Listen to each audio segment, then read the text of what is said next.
اور انہوں نے اس پتھریلی زمین پر رسول اللہ صلی اللہ علیہ وسلم سے ملاقات کی. نبی صلی اللہ علیہ وسلم دائیں جانب مڑ گئے اور بنو عمرو بن عوف کے محلے میں ٹھہرے. یہ ماہ ربیع الاول کا پہلا دن تھا. حضرت ابو بکر لوگوں کے سامنے کھڑے رہے اور رسول اللہ صلی اللہ علیہ وسلم خاموش بیٹھے رہے. پھر انصار کے جن لوگوں نے پہلے رسول اللہ صلی اللہ علیہ وسلم کو نہیں دیکھا تھا وہ حضرت ابو بکر کو تعظیم دینے لگے، حتیٰ کہ رسول اللہ صلی اللہ علیہ وسلم پر دھوپ آ گئی. تب حضرت ابو بکر نے اپنی چادر سے رسول اللہ صلی اللہ علیہ وسلم پر سایہ کیا. اس وقت لوگوں نے رسول اللہ صلی اللہ علیہ وسلم کو پہچانا. یہ صحیح بخاری حدیث نمبر 3905. اسے معلوم ہوتا ہے کہ حضرت ابو بکر میں انوار رسالت اس طرح جذب ہو گئے تھے کہ دیکھنے والے حضرت ابو بکر کو رسول اللہ گمان کر بیٹھے تھے. بہرحال ان تمام روایتوں سے اور آیتوں سے یہ بات تو ثابت ہو گئی، اظہر من الشمس ہو گیا کہ حضرت ابو بکر صدیق کی عظمت و برتری اور آپ کی افضلیت یہ نص قطعی سے ثابت ہے. اللہ تعالیٰ آپ کو ہم سب کو حضرت سیدنا ابو بکر صدیق کی افضلیت کا صدقہ نصیب فرمائے. محترم سامعین اور ناظرین، آپ نے سماعت فرمایا مفتی صاحب نے مدلل 10 پوائنٹس نص قطعی سے آپ کے گوشے گزار کرے ہیں. اس کو بغور سماعت فرمائیے، کیونکہ اس کے اندر آپ کو وہ دلیلیں ملیں گی جو ابو بکر صدیق رضی اللہ تعالیٰ کی شان کو ظاہر کرتی ہیں. ابو بکر صدیق رضی اللہ تعالیٰ کی شان میں کیا کہہ سکتے ہیں؟ بحر العلوم محمد عبد القدیر صدیق رحمۃ اللہ علیہ نے جو شعر شان ابو بکر صدیق رضی اللہ تعالیٰ عنہ میں جو پیش کیا ہے، خدا نے شان میں صدیق کے اتقا ہے فرمایا، وہ اتقا ہے، وہ عند اللہ اکرم اور بہتر ہے. اور جو نبی کریم صلی اللہ علیہ وسلم جب تبلیغ دین کرتے تھے تو جب سرکار کی بارگاہ میں جو پیش کیا جاتا تھا تو سرکار اس کا بدلہ دے دیتے تھے. سرکار کی عطا ایسی تھی. تو اس شعر کو، اس منظر کو بحر العلوم محمد عبد القدیر صدیقی نے کیسا قلم بند کیا. دیکھیے، کسی نے گر کیا احسان میں نے کر دیا بدلہ، کسی نے گر کیا احسان میں نے کر دیا بدلہ، جزا صدیق کو دے گا خدا وہ سب سے برتر ہے. علی مرتضیٰ کے قول پر حسرت کا ہے ایمان، محمد مصطفیٰ کا جانشین صدیق اکبر ہے. ماشاءاللہ اس ایپیسوڈ کو سنیے اور اپنے جو خیالات ہیں، وہ خیالات جو سوشل میڈیا پہ آ رہے ہیں وہ ایسے ویڈیوز کو مت سنیے. جو ریالٹی جو مفتی صاحب جو آپ کے سامنے پیش کیے ہیں، افضلیت اور خلافت، یہ دو چیز کو میں نے ہائی لائٹ کیا. بے شک آپ کی افضلیت قطعی ہے، اجماعی، قطعی اجماعی، قرآن سے بھی اور صحابہ کرام کے اتفاق سے. بے شک. اور حضور صلی اللہ علیہ وسلم کے زمانے ہی میں جب یہ ثابت ہے، خلافت کا معاملہ تو حضور کے بعد کا معاملہ ہے. اس لیے اول دوسرا ثانی یہ اب بحث کا موضوع ہی نہ رہا. جب افضلیت ثابت تو خلافت اولا یقینی ہے. جو آپ نے سماعت فرمایا افضلیت کے بارے میں اور فضیلت کے بارے میں، افضلیت کے بارے میں قطعی نص قطعی ہونا ضروری ہے.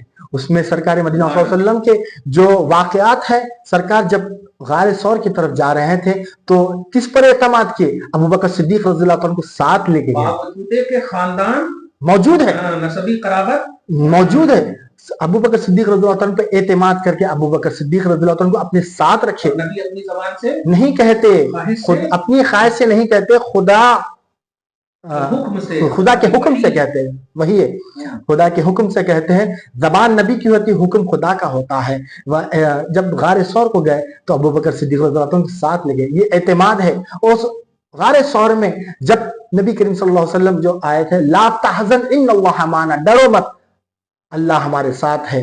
ثانیہ اثنین کا خطاب کون ہے؟ ثانیہ اثنین ابو بکر صدیق رضی اللہ عنہ. سفر میں ابو بکر صدیق ساتھ ہے، حجر میں ابو بکر صدیق ساتھ ہے، تبلیغ دین پھیلانے میں ابو بکر صدیق ساتھ ہے. کسی کے صحابی ہونے کی کا ثبوت قرآن میں نہیں ہے، صرف ابو بکر صدیق رضی اللہ تعالیٰ عنہ کی صحابی کی ثبوت قرآن میں آپ کو ملتا ہے. اور یہ ایک نئی بات آپ کے سامنے مفتی صاحب نے بتائی ہے. جو ابو بکر صدیق جب اسلام لا لیے، کلمہ اسلام لا لیے، جب اسلام لانے کے بعد جب دعوت حضرت طلحہ کو دیے، نبی کی دعوت سے ابو بکر اسلام لائے، نبی کی دعوت سے ابو بکر اسلام لائے. ابو بکر بے شک نبی کی دعوت سے ابو بکر اسلام لائے، اور ابو بکر کی دعوت حضرت ابو بکر دعوت دیے حضرت طلحہ کو, حضرت طلحہ اسلام لائے. ابو بکر دعوت دیے حضرت عثمان ابن عفان کو, حضرت عثمان ابن عفان رضی اللہ تعالیٰ عنہ ایمان لائے. حضرت زبیر کو دعوت دیے, حضرت زبیر اسلام لائے.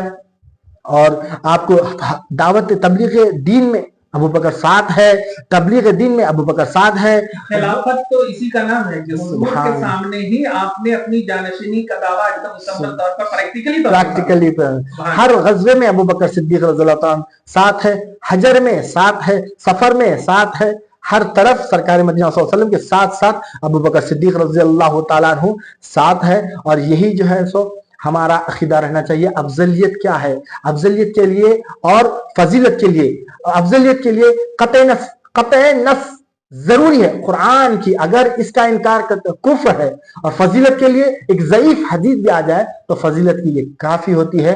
اور میں الحمدللہ اب یہ ایپیسوڈ یہاں پر اختتام پذیر ہو رہا ہے, اور میں دعا کرتا ہوں کہ اللہ تعالی ہم سب کو حضرت ابو بکر صدیق رضی اللہ تعالیٰ عنہ کی افضلیت کو تسلیم کرنے والا بنائے, اور صحابہ اکرام سے محبت اور اہل بیت کا بھی دامن ہم محبت کرنا چاہیے. اور ہمارا تو وظیفہ یہ ہے لِخَمْسَةٌ أُطْفِي بِهَا حَرَّ الْوَبَاءِ الْحَاتِمَةِ الْمُصْطَفَى وَالْمُرْتَضَى وَابْنَاهُمَا وَالْفَاطِمَةِ وَمَا عَلَيْنَا إِلَّا الْبَلَاغُ. خدا وحدہ لا شریک آج کی اس نشست کو قبول فرمائے اور اپنی شان کریمی کے مطابق ہم سب کو اجر عطا فرمائے, گھر بار میں اولاد میں برکتیں عطا فرمائے, اصلوں کی بخشش اور نسلوں کی حفاظت فرمائے.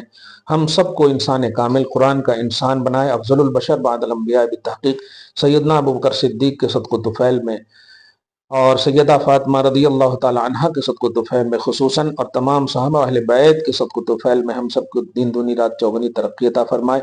جو بیمار ہیں شفا عطا فرمائے, جو بار قرض میں مبتلا ہیں سبکدوشی عطا فرمائے, جو مرض مہلک میں مبتلا ہیں شفا یابی عطا فرمائے, جو انتقال کر چکے ان سب کی بخشش فرمائے. تجھے فضل کرتے نہیں لگتی بار, نہ ہو تجھ سے مایوس امیدوار. وصلی اللہ تعالی علی خیر خلقہ محمد وآلہ واصحابہ اجمعین برحمتک یا ارحم الراحمین والحمد للہ رب العالمین.